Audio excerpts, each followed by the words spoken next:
wow. So things couldn't get any more ridiculous nowadays. So I don't know if some of you guys know, but we actually got more DLC for, you know, the Pokemon game and everything that came out and everything. So the Pokemon Sword and Shield got 2 expansions, which is you know, like different types of areas, the more like addition of more Pokemon, and I'm like trying to freaking understand some of the concepts, you know, of what people, you know, like what people like try to say.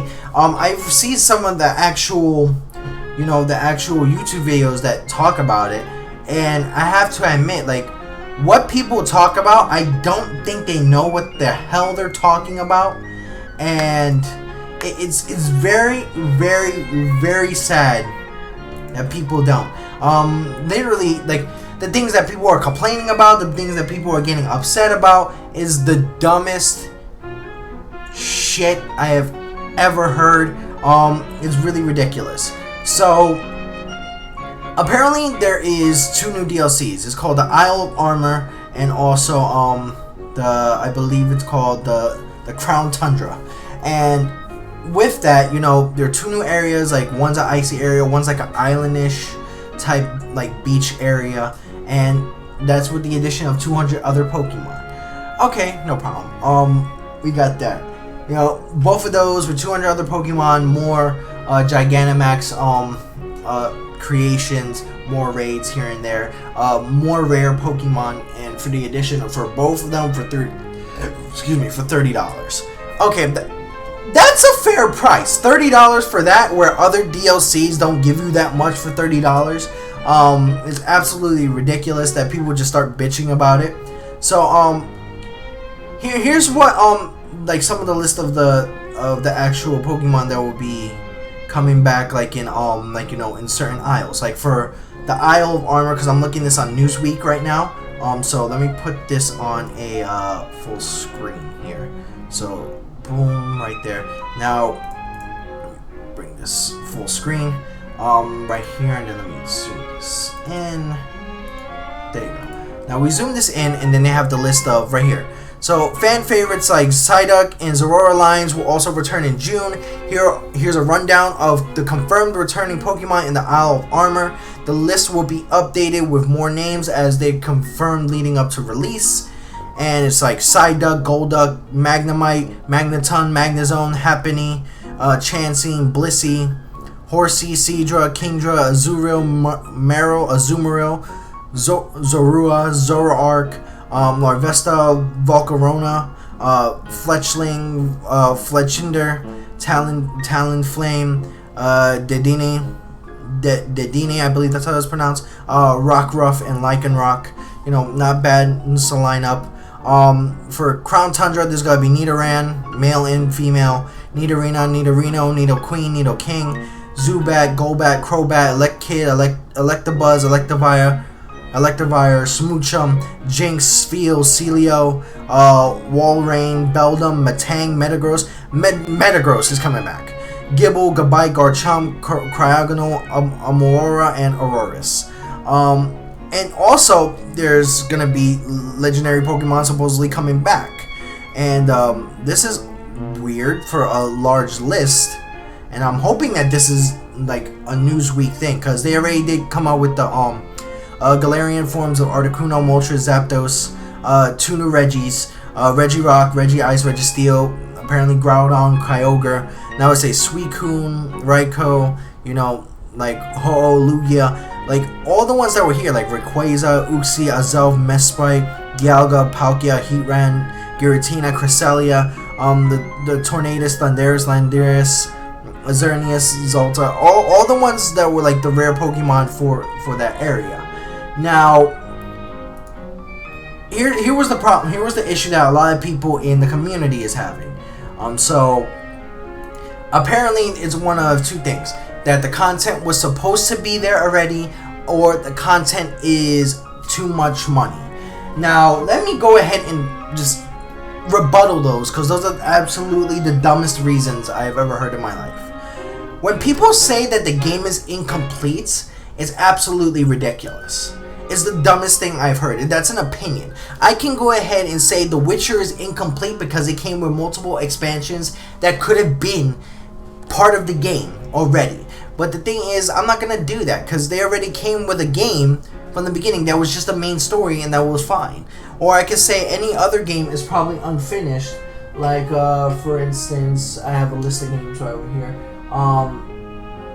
Let's say, Diablo 3. I would say Diablo 3 would be unfinished because of the fact that, you know, the Reaper of Souls DLC was not added until later on. That's an expansion with a new character. And then with that, you know, more expansions came after that. And I just don't understand. People just complain about the DLC and then afraid to spend $30 when more DLC, especially will go ahead and pay, like would be like give you less and then you would pay more for it. People would have no problem paying $30 for 5 characters in Smash Brothers, but then at one point they would have an issue like paying $30 for 200 more Pokemon and a freaking and 2 more areas that you can actually go into the wild with. And with that, there's possibly 2 more rare Pokemon that are coming in, and that I can't believe people are actually complaining about that.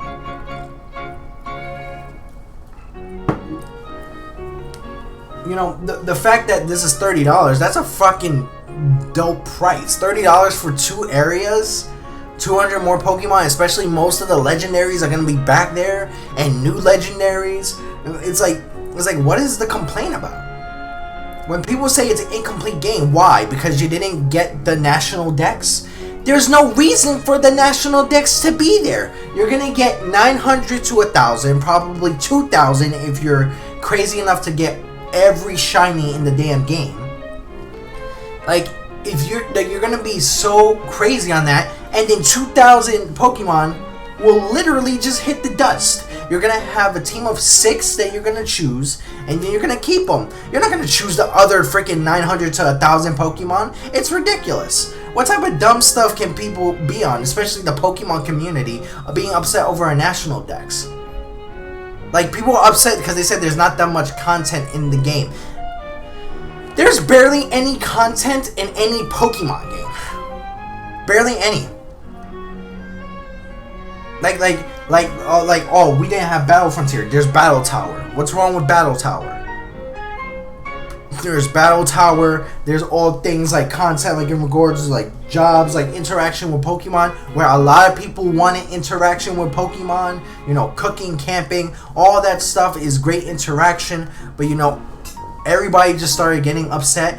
The raids where you have 4 against 1 giant Pokemon, and then you're getting XP candies, possibly ways of getting more money, and everybody's upset saying there's not that much content. And they're saying that there's not that much endgame content. Pokemon barely had any endgame content at all. What, you just went ahead and collected all 8 badges, and then all of a sudden, boom, you go to the Pokemon League, beat the game, you complete the National Dex, there you go. That's it. What else were you doing?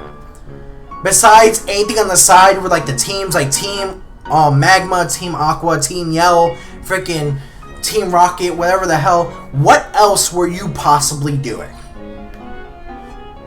I don't know, like, what, getting the end game rare Pokemon? Not really that crazy of a thing, you know? Like, a lot of people were just complaining about it. And then, what's more ridiculous is that these YouTubers, like, and I'm calling out these YouTubers because they're fucking stupid, they tend to do something like, you know, complain about how the game looks and that, and then they will show a modder's idea of what it will look like because over trees or how the plains look. Let me get one thing straight with you. Reason why those modders did not get into the gaming company is because they were either one of 2 things. Not wanting to do it, apparently they just do it for fun, just to make the game look good, which is kind of fucking stupid. If you want to go ahead and do something like that, make it a job. Some people want to go ahead and earn money like that. You could earn money like that on the side. Make your own indie game. Do stuff like that. Then boom, you get more recognition at stuff like that. Secondly, they weren't good enough. Certain companies, you have to have like probably 10 to 15 years, probably 5 to 10 years of experience. And then guess what? You might make things look good, but there's no point of making only a tree and a little patch of grass look good. What's the point? What's the point? It's just right there, boom, just trying to look fucking pretty as possible. That's it. And then you didn't try to go ahead and make any better animations for the Pokemon, any like models, new models for Pokemon ideas, probably for future Pokemon games, or fucking probably future legendary Pokemon for the games that we have now. No, you're just worried about a tree and grass. What? And then it gets worse. It gets way worse. People try to compare Game Freak to EA. What? Game Freak to EA. Yeah, Game Freak, who usually goes ahead, who at one point said they weren't gonna add in Pokemon, adds in 200 more Pokemon and most of the legendaries that everybody wanted, and then because they listened to you guys because you were bitching about the freaking main game in general, comparing it to EA, who made a game that was completely locked out through money. Should I remind you guys of Star Wars Battlefront 2? Should I remind you of those? People could barely play the game. People could barely grind for the game. In Pokemon, it's a lot more easier of a grind, honestly. Comparing the games to games like Witcher, 2 different companies, 2 different things. It's really ridiculous. I don't know what it is, but the brains of the Pokemon community just disappeared. It just pulled off an Abra and just teleported someplace else out of their heads. I don't understand. Any type of criticism from the Pokemon community just went out the fucking window already, because death threats were constantly made. So why in the hell, if people decide to make death threats over a freaking video game from a community, why in the hell should anybody in the community be listened to?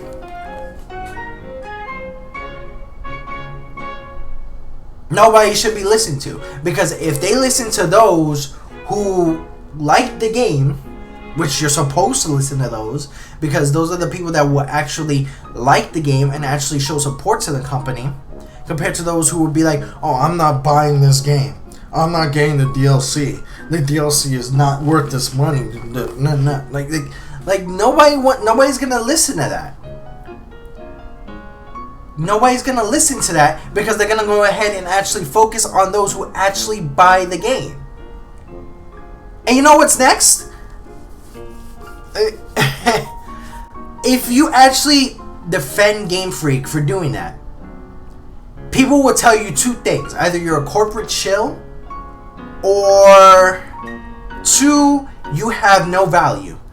You lower your value for a company. What?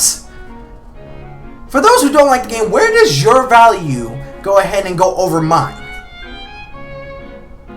Where do you thinking that, $30 is too much, this game's not that well, goes over my idea of me liking the game and me willing to pay $30 for DLC? It doesn't. People valued, let's say, the Spider-Man video game, and say if this game is not complete, this game does not look good, does my opinion on my value on that game go over someone else's? No. The people who like the game and will support the company, their values actually weigh in more, because things over trees, the plains, things of the national decks, those are not worth listening to, and it's not worth freaking like even paying attention to, especially for people who want to go ahead and try to get upset, compare Game Freak to EA, which is the dumbest thing. If you compare Game Freak to EA, I don't know what to tell you. I would say take your Nintendo Switch, bring it to the local GameStop, give it away, or give your Pokemon game away to someone who's actually gonna play it, because that is the dumbest thing I have ever heard in my life. And those people possibly want to call people, like, they want to call people corporate shills, but you still bought the game. And then you're still going to buy the DLC to try to go ahead and criticize it more. You're still giving them their money, so why is your opinion worth more? And why is your opinion not dumb? Because it's really dumb. Extremely dumb.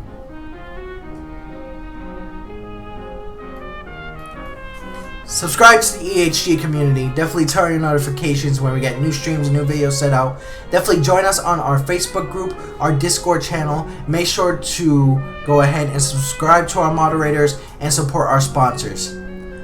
This is your boy CrazyMaze98, aka Nicholas Morales, founder of the EHG community.